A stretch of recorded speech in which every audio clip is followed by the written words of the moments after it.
views and opinions expressed may not reflect those of the Allen County Public Library, Access Fort Wayne, and/or any other supporting groups. If you are interested in producing your own programs for Access Fort Wayne, you can contact us at 260-421-1250.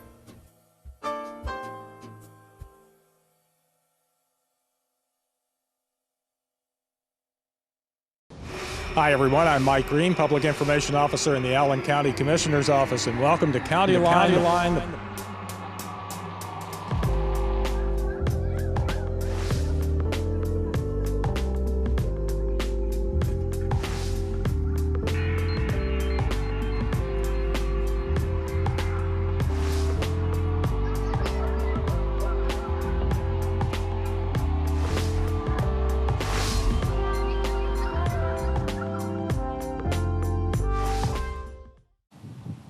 Hi everyone, I'm Mike Green, Public Information Officer in the Allen County Commissioner's Office, and welcome to Countyline, the program that features news and information regarding Allen County government. And we're here in the community of Woodburn this day, a typical summer day for the most part, but it was just a few weeks ago that these items behind me, sandbags and the sand, were necessary. As you're about to see in some of the pictures we're going to show you, there was quite a bit of flooding that took place this summer throughout the community of Woodburn. In fact, the city of Fort Wayne suffered some severe damage, as well as a number of other communities throughout the area, and that was just from flooding. We've also had wind damage here in northeast Indiana. Been quite a summer for us weather-wise, and so now, as the cleanup has pretty much finished, we're into the process of assessing what kind of damage occurred, how much, and whether there's going to be some help from the federal government to cover the costs of this. Bernie Beyer is the head of the Allen County Homeland Security Office, and that's part of his task. He's been working before, during, and after these severe weather events this summer to try to assess what kind of damage has occurred here. And Bernie, it's good to see you again. We appreciate you being here. Thanks for having me, Mike. So let's talk about, first of all, the events themselves. And we go back not just to the flooding, but earlier in the summer, we had quite a bit of wind damage. I know personally, I had a tree that came down across half of my driveway. That was pretty minor compared, though, to what a lot of other folks had. They were not nearly as fortunate. Well, you're right, Mike. It's been a tough summer, and we never get the luxury of having one event. We have a wind event that takes down power, so we've got power outages and wind damage. We've got heavy rains create flooding, either flash flooding in places, sewer backups in the metropolitan areas, and then rural agriculture flooding. So we've had a little bit of everything this year. And that wind damage, trees coming down on people's cars, on their homes, especially within the city of Fort Wayne. I know they had a lot of problems with that. Absolutely, and it's a big tax on local resources. It's things we don't plan for. We plan for emergencies, we put some money inside, but some of these emergencies exceed those planning. That makes it tough financially to make ends meet, even for local government. And then after the winds, here comes the rain, and amounts that are close to setting records right now this summer. In fact, who knows, another, inch or so this summer, and we're going to break the record? You're right, we're about an inch away and only halfway through the summer of beating the all-time rainfall record for summer rain, so that's not good for us. Kind of tell us about some of the problems that we encountered during that flooding period that you got to see firsthand. Sure, well, the very first thing that happens is traffic hazards. As the rain comes and the rivers come up or flash flooding, it creates those, especially overnight, those flooded road surfaces that drivers end up going into, either thinking they can get through it, maybe it's not as deep as it looks, or they simply don't know it's there. They're the first ones to find out that the rivers have spilled over the banks. So safety hazards to driving is the very first event we have. And then as it starts to go further, we start looking at that property damage, both structures. And then as that water lays around, even if it's only a couple inches, those couple inches after 3 days start to steal the nitrogen out and start to have a big impact on the crops that we're looking for that big load at later this summer. And as we mentioned, the sandbags behind us, there was a lot of that taking place here in Woodburn and throughout other portions of Allen County. Right, and this area of Indiana, we have a unique, the unfortunate circumstance that a lot of the rain events have just been a narrow strip here in Allen, southern Allen, northern Adams, Wells County, Huntington County. That little strip, 469 and south for a mile, is where most of the rain's fallen this summer up here in northeast Indiana. So that makes it a challenge as well.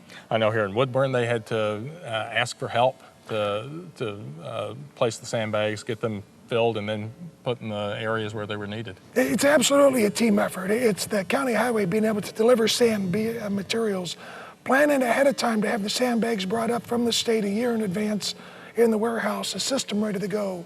Using social media, reaching out to the volunteers here in Woodburn and any community, that's what really makes it work here in Allen County. We don't pay a lot of folks overtime to come in, the key folks that can drive a truck, operate a specific piece of equipment, but where it really matters most is when people come forward, sit on this pile here, make those sandbags, and get them in front of the homes to protect those residents. That's what makes the big difference here in Allen County. Okay, so as we said, cleanup's for the most part pretty much taken care of. So then comes your job of assessing the damage and trying to put a dollar amount on it. Kind of give us an idea of what that process is like. Sure. Well, the very first thing we look at is individual assistance. What assistance can we bring to homeowners, to renters, to small businesses, if it's appropriate? And all these are formula-based, set by standards within FEMA, U.S. Department of Homeland Security, U.S. government. It's usually a per capita, so we look for number of destroyed homes, number of uninsured damaged structures. And as widespread as it was, even though within the city of Fort Wayne, it was the second highest flooding in recorded history, and we may see the most rain. Right. We've had far less damage this year than we had in our flood event in '03 because of the infrastructure that's been put in place. The investments, new county bridges, really paid off. The investments we've made to protect homes and property on the good side have protected those homes. What that also does is it creates less damage, makes it harder to get that individual assistance, which is a whole goal of those investments anyway. And we should mention the pictures that you're seeing that we've been putting up through this piece. These are all pictures Bernie took because part of the job is to actually go out and not only assess but document the damage that has occurred. Correct. Document high water marks and see what's happening. All the individual communities and teams do well at doing what they do.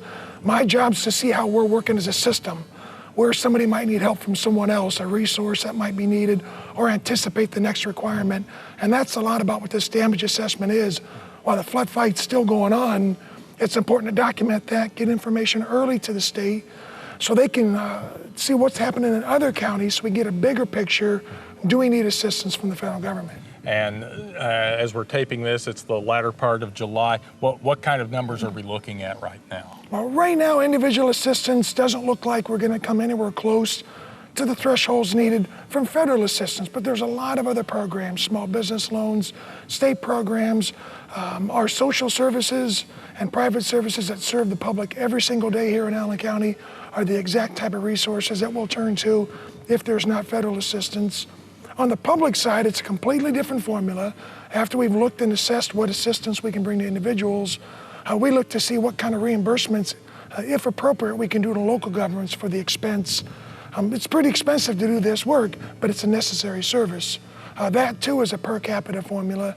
And although we certainly met those expenses and requirements here in Allen County, statewide it looks like we're still far short of that threshold for the governor to be asking the president for assistance. And you're talking about not just materials, but also time, labor, overtime, that kind of thing. Right, and it's all federal rules. Not everything we spend money on is an allowable cost.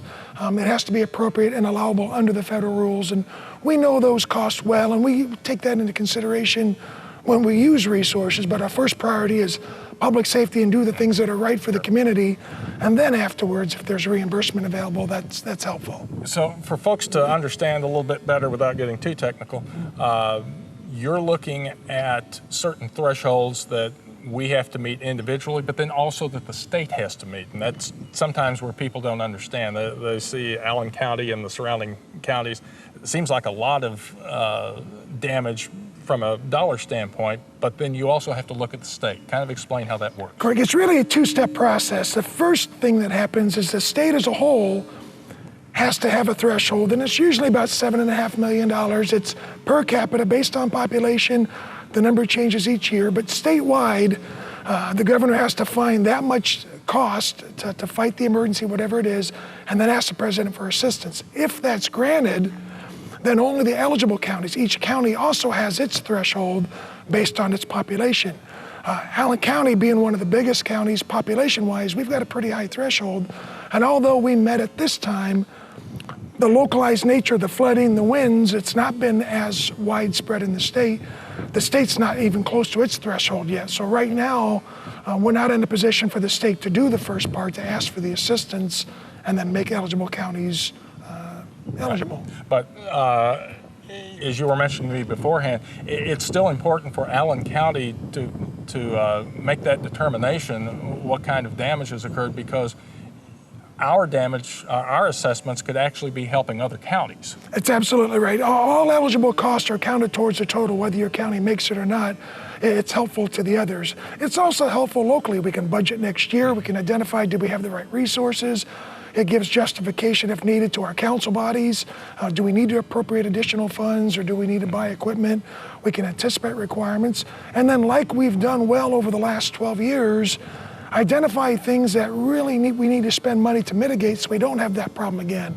Is there a home that needs to be bought out, a ditch widened, something, a drain cleaned? All those issues that come up in the severe weather give us an opportunity to look at and try to make a smart decision on where to invest those limited local dollars to reduce the likelihood of it happening again, or to lessen the impacts of it if it happens again. I know your prime responsibility is here in Allen County, but I know you and other volunteers were also helping out some of our surrounding counties to the south and west of us.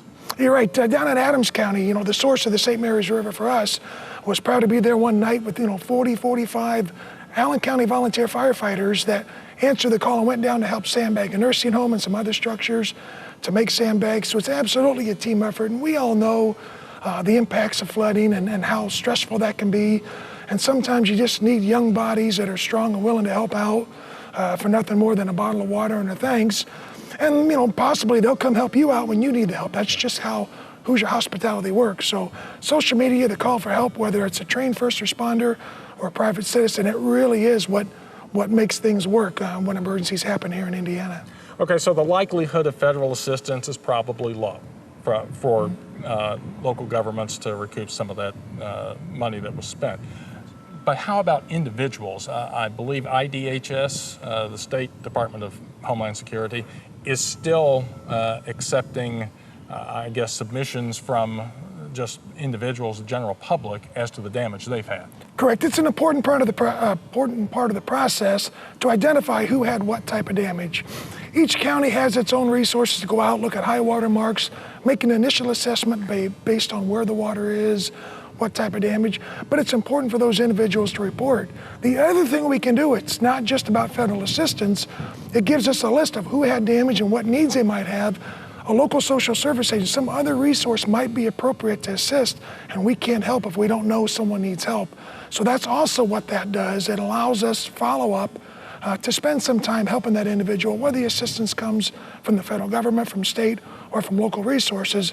It helps us take care of each other if we know someone needs help. So if you're a homeowner or a property owner and you suffered damage, you should be reporting that to IDHS. And you can get to their website. I believe you can make application online, and you can get there through Homeland Security's website, which is? Right, it's either Allen County .us/homeland, right. Okay. or you can go straight to indiana.gov/DHS, and it's the very first item on their page, report. Right, so you do want to take care of that.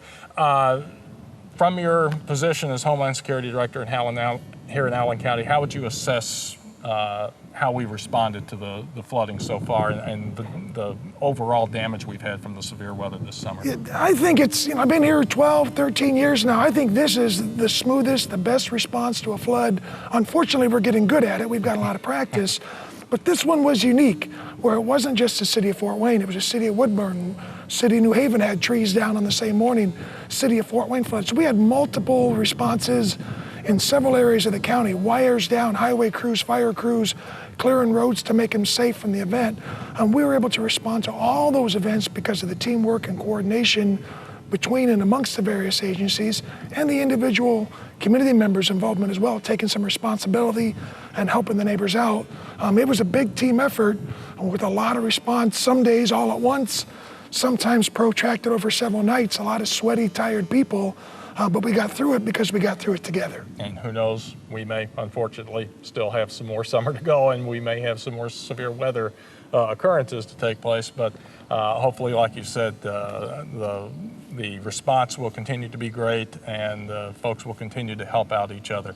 Again, go to the Allen County Homeland Security Office website, or you can get there through our website if you're an individual homeowner or property owner who suffered damage either through the windstorm or the floods that we've had so far, so that that can get recorded with the state and perhaps help out in the future as far as any kind of aid or federal assistance we might get.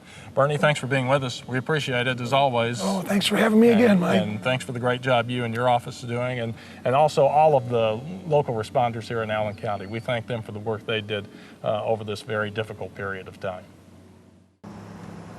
Well, we're standing at the corner of Superior and Calhoun Streets in downtown Fort Wayne, and behind me is a rather nondescript building that county government has owned for quite some time.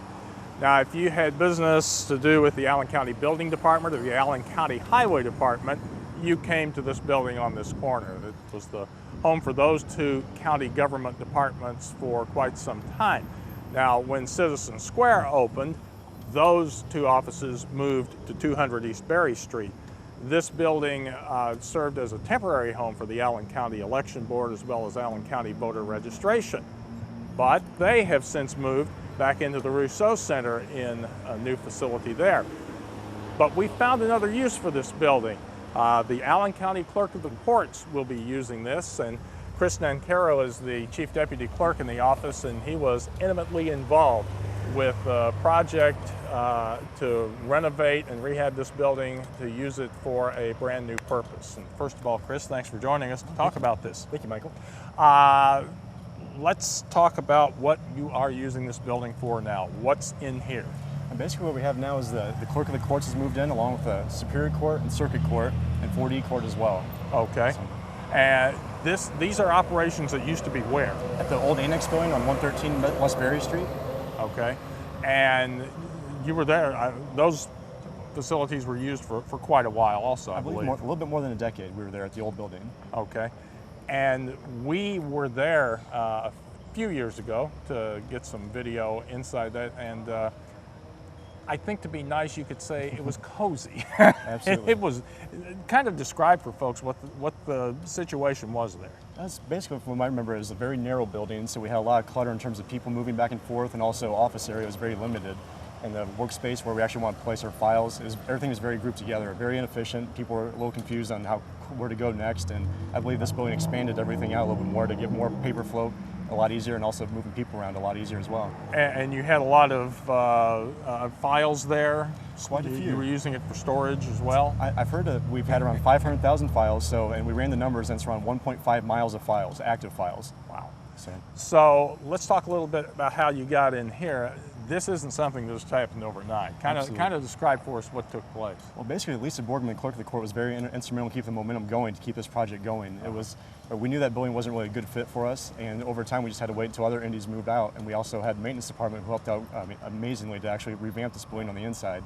And so it was just a long time coming in terms of design and layout and who's going to sit where and what copiers are going to go where, and so it gives us a lot more space, and it's a lot of indies came together to work on this project over the last couple of years. You were telling me it took about a couple of years actually from the conception start to actually finishing and getting everybody in. Absolutely. And that's a process that took place during the end of July, and that took a week in itself. Absolutely. We actually had to shut down court for that week. No collections activity except for protective orders. If someone needed a protective order, they go to the old courthouse, but it left this building wide open for us to move things in and to get the staff set up and ready to go. Okay. Kind of give an idea for folks how this is going to be beneficial for your office as well as to the public in general. Well, for our office perspective, like you said earlier, it's a much more open area, and things are more intuitive processing-wise of where to go. And our staff is, the big thing for us was getting the staff out of the basement of the old building, help out morale a little bit, and bring everyone's attitude a little bit better too. Because being stuck in the basement, no sunlight all day, that's some issues by itself. For the public, I think it's a lot more, it's the behind the scenes work also. The paper's more efficient, helps the public a lot better as well. And people can actually find out where to go and where they need to go a little bit easier now. It's more open for them, and signs are directing where people to go as well. Okay. Well, Chris has graciously agreed to take us on a tour inside, so we're going to go inside the building and kind of give you a look-see as to what has happened here and the transformation that's taken place. So we've moved inside now, and we're on the first floor of the building, and I can tell you personally from being in here in the past what a difference this is. And as you were mentioning, a lot of this work was undertaken by building maintenance for county government. Definitely. That's like for these counters behind us as well, they put all that together for us and saved the taxpayers a lot of money in terms of doing things in-house. The first thing I think we ought to emphasize, because of the difference, the first real difference they're going to note when they come in the building, this is in essence an extension of the court. And you're going to have security here that maybe people aren't familiar with in this building. So kind of explain what those rules are. Well, when it comes to security in courthouses, any sort of entity that has anywhere that has a courtroom in the area, you need to have security of some sort. I mean, it's a high volatile, I mean, people are dealing with protective orders and being evicted and those sort of things, and a lot of emotion going on. And so to protect the staff, the public, and the judges and the magistrates, we need to have security at every location where there's a courtroom. Right. But the same rules are going to apply similar to what you have in the courthouse, and that is, for example, no cell phones can be brought in, and they don't have a way to keep those or hold those for folks. So leave them in the car. You need to know that before you come in, and obviously anything, even if it's a penknife or something simple like that, you can't have that in here. Right, that's correct. And they'll scan everything that comes through and wave the wands, and so just protect everyone here. So be aware of that if you're going to be coming into this facility. What's behind us here? This is the clerk of the court staffing area here. We have 4 teller windows here, and we were able to get everyone out of the basement of the old building upstairs, and so we have a lot more layout up here also, larger workstations. And what kind of work will they be doing? Basically what we'll do is the clerk of the court, the big pictures, will handle the initial paperwork that comes in, process a lot of paperwork behind the scenes for the court, and collect the money for the court as well. Okay. So we keep the money out of the court's hands, that way there's no any sort of issues like. So the clerk will handle that, and we'll handle everything behind the scenes, and we'll be the keeper of the court's files also. Okay. So we keep all the files in this building as well. So this is where folks, the starting point for most folks. Yep, absolutely. And then you also have a scheduling area over here, kind of. Right. What's that about? So basically the Superior Court, for their scheduling area, it's anything that doesn't do with the clerk's office. If somebody needs to find out what time their hearing is or where to go, they'll go to the Superior Court area over here. And further back in the corner, we have the pro sup area where attorneys will sit down with the persons who maybe owe money in some sort and discuss payment options as well. And these are cases, kind of give us an idea of what kind of cases are going to be handled here? In general, a small claims case is any case where the issue at stake is $6,000 or less. So that's automatically a small claims case outside certain circumstances. And we also handle evictions here as well, and also protective orders in this building as well. Okay. And so that's what the first floor looks like. We're going to head up and take a look at other parts of the building now. All right, so now we've moved up to the second floor of the Superior Calhoun building that's going to be occupied now by Clerk of the Courts and Small Claims Court. And this is kind of example of one of the courtrooms. Chris, kind of tell us, it's pretty obvious, I think, to most everybody, but what would this courtroom be used for? This would be a small claims courtroom. We'll have 3 courtrooms upstairs in this new building. So we have the larger courtroom behind us here and a smaller one next to us, and this is one of the smaller ones as well. And we also have a Title 4D courtroom on the far east side of the building as well. Okay, and again, for folks who may not be familiar, Title 4D, what are we talking about? We're mostly talking about paternity issues on those, and DNA testing and custody and that sort of thing as well through circuit court. So if someone has a hearing, first they file downstairs, get their date scheduled. When they come back, do they need to check in there? Do they come on up? Yeah, they'll check in downstairs, and then when their time comes, they'll come up here and sit down and wait for the magistrate to call their case. Okay. And I assume it looks like most of the furniture was brought over from the old building. Is that right? You try to reuse as much? As much as we could on everything, the benches and a lot of the workstations as well. So. Yeah, we're still trying to tailor a couple of things here and there, loose ends to tie up in terms of where to put papers, but for the most part, maintenance brought over everything for us. What's been the reaction? I mean, it's early in the process right now, but what's been the reaction from most people in here now? From a staffing issue, I mean, we can definitely tell everyone's very happy with the workstations, but we still want to find some places to put things. That's been a little stressor in itself, but we just heard some persons from the public walk by and say this is an amazing building in terms of layout, and it's much more open, much nicer for everyone too. And the magistrates, I assume, are happy with it as well? Yeah, I believe so. I'm not going to speak on their behalf, but I can't imagine them disagreeing with that. Okay. So. Now we're going to go down to the basement, and that's going to be something for you to see. So now we have moved to the basement of the building. This is one of 3 storage areas for files. And while we're talking, Larry is going to kind of slowly widen out so we can kind of give you an idea of one row in one of the rooms and the number of files contained here. And how long were you saying if you were to stretch these out? That's 1.5 miles of active files. So there's been a couple that have been destroyed over time, but these are the active ones. So you've got 3 rooms like this. Like this. Just full of these. Kind of give us an idea of what that was like trying to get all those files over here. It was definitely a massive undertaking. We have, like we said, 1.5 miles of files, and we had a crew, I believe we hired out of 8 or 10 guys that came over for a whole week, and they worked 16, 17-hour shifts and 1 truck and back and forth. And so we had to unload 1 batch of files to unload that next batch of shelving and move things over in time. It was some long days for those guys. And people may not realize this, but state law determines how long you have to keep these files. Right. And these files will stay active as long as the judgments are still being collected on this case, and as long as there's still activity. It's usually a case will die off after 10 years, but if there's activity, we keep them going. And then once that happens, is the information stored in a different manner? We'll still have some sort of electronic record of some sort, and also a record that was destroyed. But yeah, we'll keep the paper files as long as we need to. And you were mentioning to me that one of the reasons we have so many files like this is because we have so many of these types of cases here in Allen County. Absolutely. We usually average around 25,000 new cases, small claims cases every year. And for protective orders, we have around 3,500 new ones every year.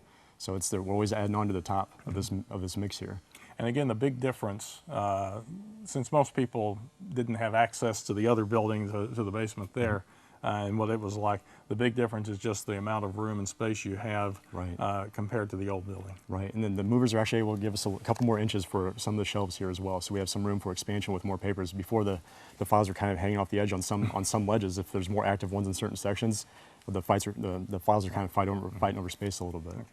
Well, Chris, quite an undertaking you folks have been through, but it seems to be well worth it.